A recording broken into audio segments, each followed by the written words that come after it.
Hi, my name is EJ Massa. If you watch the YouTube channel Sous Vide Everything, you'll know their preferred method of searing is using a propane flamethrower. Now, I never did that myself because I have a cast iron pan or a bunch of charcoal and a slow and sear, and I never felt like anything was missing. But suddenly this showed up at my house. 4ALLTech gas searing torch. I love the random brand names these things have. Says it's perfect for outdoor barbecues, bonfires, outdoor party, yes, flamethrower and booze. That's definitely my kind of party. And of course, searing meat. As of this writing, it goes for $59.99. I believe the Sous Vide Everything guys use the Sous Vide gun, which is a much cooler looking and also much more expensive torch, coming in at 3 times the cost. I assume most of the cost comes from the coolness factor of looking like a handgun. The torch came with a note. I bought this for you because I like whiskey. Enjoy this torch in the cold winter months. Please don't blow up when using this. I would be sad. From Drunken Monk. Sounds like he wants me to hurt myself. What's he gonna send me next? Anthrax? You are not invited to my flamethrower and booze party. I'm just kidding. You can come. Make sure to bring the anthrax. Failure to follow these instructions can result in serious personal injury. Boring. I got fires to set. Just give me the gun. Right out of the box, it seems to have decent enough build quality. Got a knob to control the gas flow and a red button, which admittedly is not as cool as pulling a trigger. But when you press it, it lights a little spark, so hopefully it'll ignite some gas. One way to find out, I screwed in one of those standard little green propane tanks, turned the knob for the gas, and fire. It worked flawlessly, although you can barely see it in the bright daylight. So of course I had to wait till nightfall to get much cooler B-roll. See? Much cooler. It's a decent sized flame and it'll work for most of your barbecue needs. And if you just tighten the middle knob, it turns off the flame. So the test run went great, but I need a real world test. So I threw a flamethrower and booze party. No. I have to keep a low profile with the police.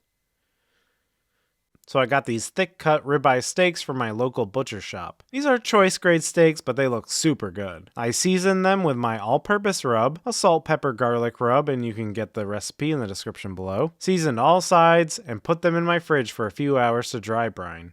Today I'll be using the Weber Summit Charcoal Grill, along with the Slow and Sear Low Profile, which I believe is back in stock at S&S Grills. I added 15 charcoal briquettes to the corner of the Slow and Sear, and normally I'd light a wax cube, or maybe light those up separately in a small chimney, but no.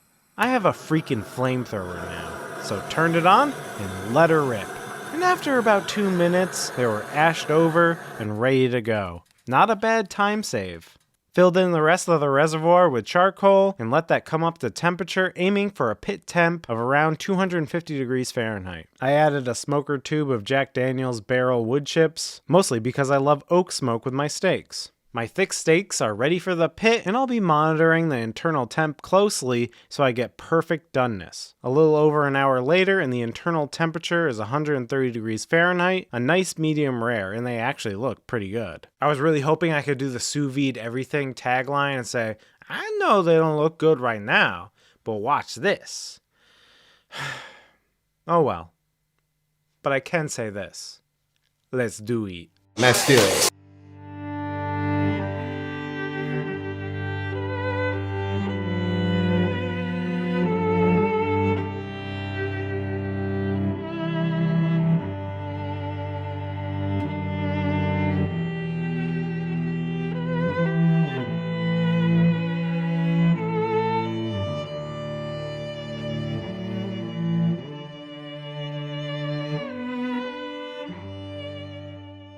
That flamethrower did a great job. Visually, it's a great sear. Perfect edge-to-edge doneness, appearance-wise, it's one of the more beautiful steaks I've made. But let's see how it tastes. It's very tender, very smoky. This is top tier steak. Oh, smoky fat. Nothing beats the smoky fat. No, that's a great sear. That's a great sear. I think that's some of the best sear you can get. Well, that worked out great. The bottom line with this torch is that... Ribs. What? Ribs. Ribs? Ribs. Okay. Ribs. Okay. Ribs. To give this torch a real test, I'll be sous videing these St. Louis ribs. First, I'll remove the membrane in the back of the ribs. I know some people say you don't have to remove the membrane, but I've tried leaving it on, and that membrane is like a magnet to the spaces in between my teeth. So I like to take it off, using a butter knife to leverage it off the bone and pulling it off in one clean sheet, in multiple sheets. I'll also split the ribs in half so they can fit into my sous vide cooler. For seasoning, I'm going to do something a little differently. I get some comments that are like, why are you using Sweet Baby Ray's? It has so much sugar in it. You might as well put a Snickers bar on top of your ribs. Look, I'm eating ribs here. I'm not trying to cook healthy. I want a nice, sweet, porky treat. And even though I've made 500 videos about ribs, I don't eat them every day. But just to mix things up, I'll do a different kind of rib. A buttery, herby, garlic rib with no sugar. Although, there is a Sweet Baby Ray's variation with no sugar added, and I'll have to try that sometime. But for now, I used a little olive oil as a binder, and then generously coated the ribs with a salt and pepper rub. Then I pressed 4 cloves of garlic and rubbed them over both sides of the ribs. And even though I'm doing these sous vide, I can't have ribs without smoke. So I'll use the Spider 22 pellet smoker attachment with the Weber kettle, and I'll set that to the smoke setting. It's filled with Lumberjack Competition Blend pellets, and this will gently smoke the ribs at around 165 degrees Fahrenheit for around 3 hours. I'm doing pellet smoke because I find it subtle and not very overpowering. And I think that'll go great with these kind of ribs. After I took them off the smoke, I vacuum sealed them into food saver bags, and here's a lovely, adorable meat pouch. Then I placed them in my cooler, which I modified with a hole cutter to perfectly fit my Anova water circulator, and I set the temperature to 150 degrees Fahrenheit, which will gently cook those ribs for 24 hours. You could even watch a whole season of 24 on DVD. Let Kiefer Sutherland yell at you about terrorists. It'll get you in the mood for ribs. It will. It gets me in the mood. I put a stick of butter in a skillet, melted it down, and add some rosemary, fresh thyme, and a crushed clove of garlic. Let that simmer for a bit, stirred it around, and after a few minutes I took out the garlic and herbs and set that butter aside. Took the bag out of the water bath, placed the ribs in a baking dish so I could pat them dry, and... should I say it? Yes. Yes, I should. I know they don't look good right now, but watch this.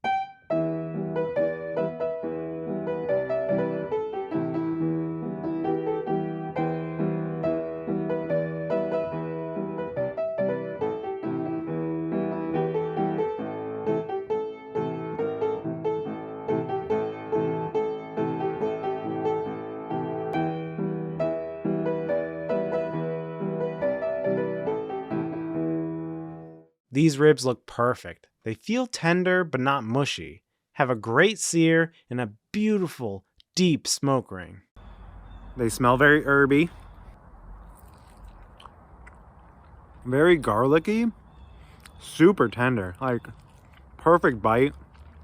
Like tender-wise, texture-wise, these are perfect. The smokiness is subtle, but that's what I was going for with the pellet stove, so you're not going to get a lot of smokiness, but it goes great with the butter, the herbs, the salt and garlic. Oh, the garlic is so good. Pork and garlic is a winner no matter what.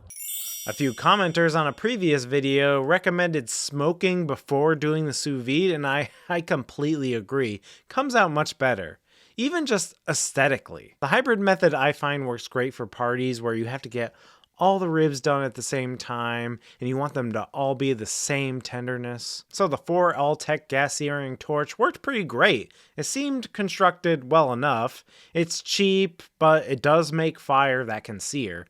None of the food tasted gassy or anything. One thing I'd caution is to make sure the gas wheel is all the way tight. I definitely turned it off, but I went over to the side and did something else, and I came back to it and I could smell a little gas in the air. So I took off the canister on the bottom to make sure that there would be no more leakage. I think this is perfect for the kind of person who is interested in sous vide and you want to see what that Guga guy is talking about with searing with a torch. You can try flamethrower searing out without going for the more expensive and definitely more cool looking sous vide gun. It'll get the job done, and I'll probably use it to light my charcoal for many of my cooks. And I don't know how long it will last, but I'll keep you posted. And I'll keep you posted if Drunken Monk succeeded in blowing me up. But I guess I wouldn't be able to make a video if I blew up, so if I stop posting here for a long time, just assume he succeeded in blowing me up. Until next time, bye!